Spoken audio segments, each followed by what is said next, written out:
रुक्मणी जी विदर्भ देश के राजा भीष्मक की पुत्री थी। रुक्मणी जी श्री कृष्ण को बहुत प्रेम करती थी। राजा भीष्मक को अपनी पुत्री का विवाह शिशुपाल से करने में कोई उत्साह नहीं था, किंतु यह विवाह उनके पुत्र रुक्मी ने निश्चित किया था। अपने ज्येष्ठ पुत्र रुक्मी के पति राजा भीष्मक को अत्यधिक स्नेह था, अतः वह शिशुपाल के साथ अपनी पुत्री के विवाह प्रस्ताव को स्वीकार करने के लिए बाध्य हो गए।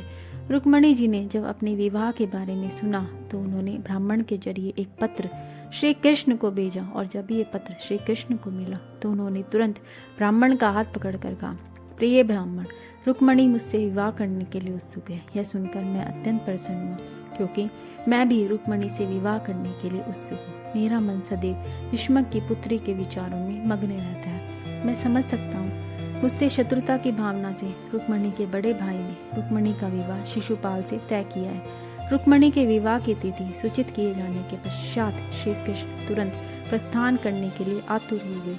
उन्होंने अपने सारथी दारुक को अपने रथ में अश्रु जोत कर विदर्भ राज्य की ओर प्रस्थान करने की तैयारी करने को कहकर उन्होंने तुरंत द्वारका से प्रस्थान किया और एक रात्रि में वह विदर्भ राज्य में पहुंच गए।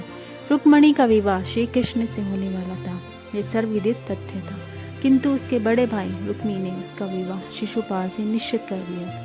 लोगों में यह चर्चा चल रही थी। रुक्मणी ने श्री कृष्ण के पास दूत भेजा, अतः सैनिकों को संदेह था कि श्री कृष्ण रुक्मणी का हरण करने का प्रयास करके अशांति उत्पन्न कर सकते हैं। उस समय महल में रुक्मणी श्री कृष्ण के आगमन की आशा कर रही थी, किंतु जब वे न आए, न ही उनका कोई संदेश ले जाने वाला ब्राह्मण, तो रुक्मणी उद्विग्न हो उठी। मेरा विवाह होने में एक रात्रि शेष है और अभी न तो वह ब्राह्मण लौटा है, न ही श्याम सुंदर आए। संभवतः किसी कारणवश श्री कृष्ण असंतुष्ट हो गए। श्री कृष्ण ने मेरा प्रस्ताव अस्वीकृत कर दिया। जब रुक्मणी जी इस प्रकार गहन ध्यान में मग्न थी, तब उनके शरीर से शुभ लक्षण प्रकट होने लगे। उद्विग्न रुक्मणी ने तभी दूत ब्राह्मण को देखा। समस्त जीवों के परमात्मा होने के कारण श्री कृष्ण रुक्मणी की उद्विग्नता को समझ सकते थे। अतः श्री कृष्ण ने रुक्मणी को अपने आने के विषय में जानकारी देने के लिए ब्राह्मण को भेजा। तब रुक्मणी ने मुस्कुराकर ब्राह्मण से प्रश्न पूछा, श्री कृष्ण आ गए हैं या नहीं?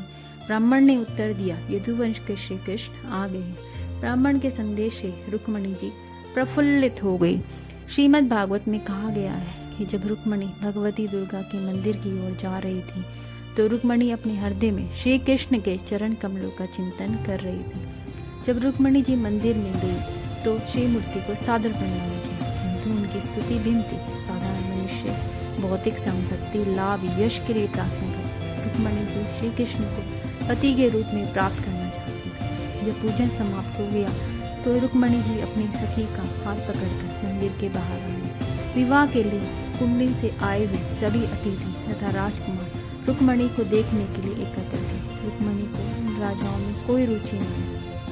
अपने हृदय में बस एक ही आशा कर रही थी, श्री कृष्ण आकर उनको ले जाएंगे। तभी उनकी दृष्टि राजाओं पर पड़ी। अचानक उन्होंने देखा श्री कृष्ण भी उनमें उपस्थित है, यद्यपि रुक्मणी जी ने पहले कभी श्री कृष्ण के दर्शन नहीं किए। यद्यपि रुक्मणी जी सदैव श्री कृष्ण का चिंतन करती रहती थी, इसलिए उन्हें श्री कृष्ण को पहचानने में कोई दिक्कत नहीं हुई। अतः श्री कृष्ण ने तत्काल रुक्मणी को रथ पर बैठा दिया।